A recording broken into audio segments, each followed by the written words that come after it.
afternoon, everyone. Um, I chose the word halal instead of Muslim for the very reason that when we use the word Muslim, especially in tourism, the perceptions will be narrowed, and the mindset is more tackled towards Muslim means, Muslim. But when we use the word halal, actually, in actual fact, halal is for everybody. Halal meal can be for everyone. Everyone can consume halal food, and etc., etc. So there is no restrictions on whether you're Muslim or not when you consume the halal food. As far as this session is concerned, I'm going to just present you on the basic understanding on what is required by a Muslim cruiser. Most important thing, not only for the travel operators, maybe for the cruise liner operator themselves. There's two important elements that we all need to understand and do not get the perceptions wrong. Firstly is the prayer time and the requirement of a Muslim. And of course, the other thing is the understanding on the halal meats. Everyone in this room, I believe, are fully aware that halal tourism is one of the developing segments in the world tourism. And this one needless to say. And that is one of the reasons why I'm here and you are here too. And especially in ASEAN, by the way, I'm representing the associations of travel agents associations in the ASEAN region. And the biggest Muslim population in the world is in ASEAN, and that is Indonesia.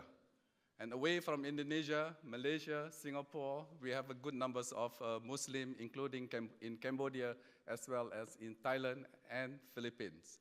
So almost the whole regions in ASEAN, we do have Muslims in every part. The niche market segments of a Muslims travelers that they look for, basically accommodations, in this case it's a cabin with Qiblat directions. But of course, when you are in the cruise liner or we are in the river cruise or river boats or etc., definitely the Qiblat directions cannot be applicable. It's useless because the ship is always in different directions in most of the times in terms of longitudes and as well as the latitudes. So definitely at different times, the directions of the prayer, the directions of Kaaba, the Qiblat, we call it, will never be the same. It will always be different. Number two is the prayer facility. This is one big challenge as far as cruise is concerned, because as a Muslim, when we do the ablutions, we need the ablutions area or the ablutions facility. But having cruised myself, somehow we Muslim traveler, we will know how to manage it. But it will be good that certain facility is incorporated, especially in the piping, in the shower piping areas, etc. If that can be incorporated, it's a simple job. It can be incorporated. I think that will do the tricks, and that will actually help and facilitate the requirement of a Muslim traveler or cruiser. Last but not least, I think this is one of the other major concerns, is the toilet facility.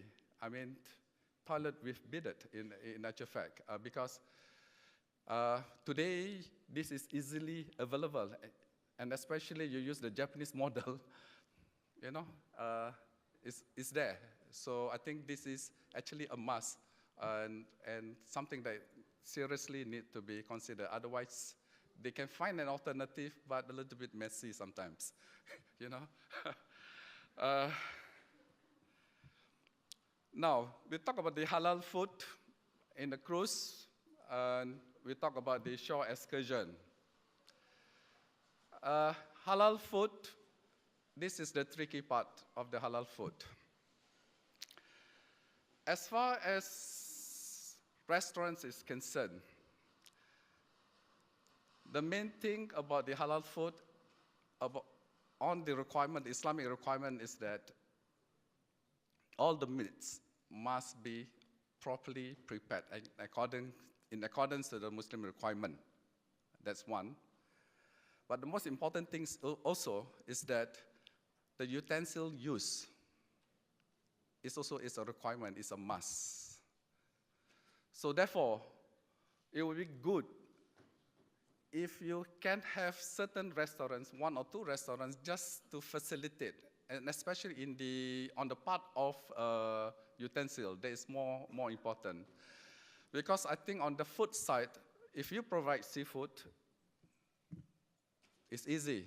And then I believe you can provide some other alternative meats and etc. and whatsoever. I think that you can overcome so it's no really a big deal. But I think the most important thing is also the utensils that you need to understand, failing which it is not halal, and maybe to some of the Muslims it will be a big no-go for it.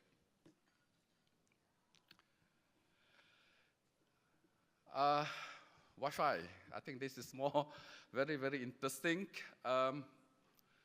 For the Muslim traveler, cruiser, Wi-Fi is a must. I know Wi-Fi is available on the cruise liners and whatnot, but I don't understand why it is chargeable. This happened this happens with the hotels before. They used to charge us, okay, on the Wi-Fi facilities, etc. But not anymore, right?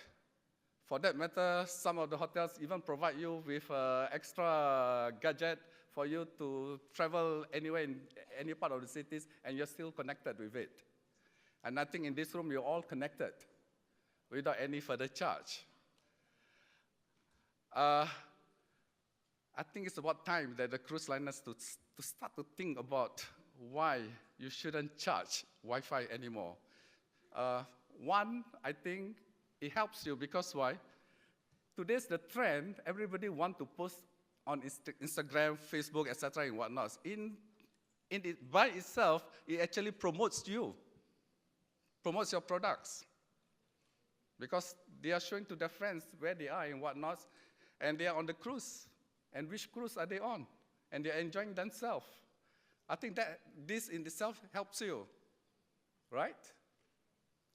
But away from this, why the Wi-Fi is important for the Muslim traveler? Actually, today, environment, the Muslim can go anywhere in the world.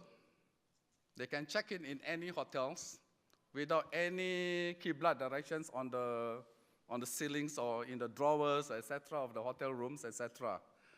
All they need, and I believe most of the Muslims in these rooms, you do have the Muslim Pro apps with you in your mobile. I think almost all of the Muslim travelers is having these apps. Because these apps is the most comprehensive Islamic mobile applications, okay? It will give us, the Muslim traveler or cruiser,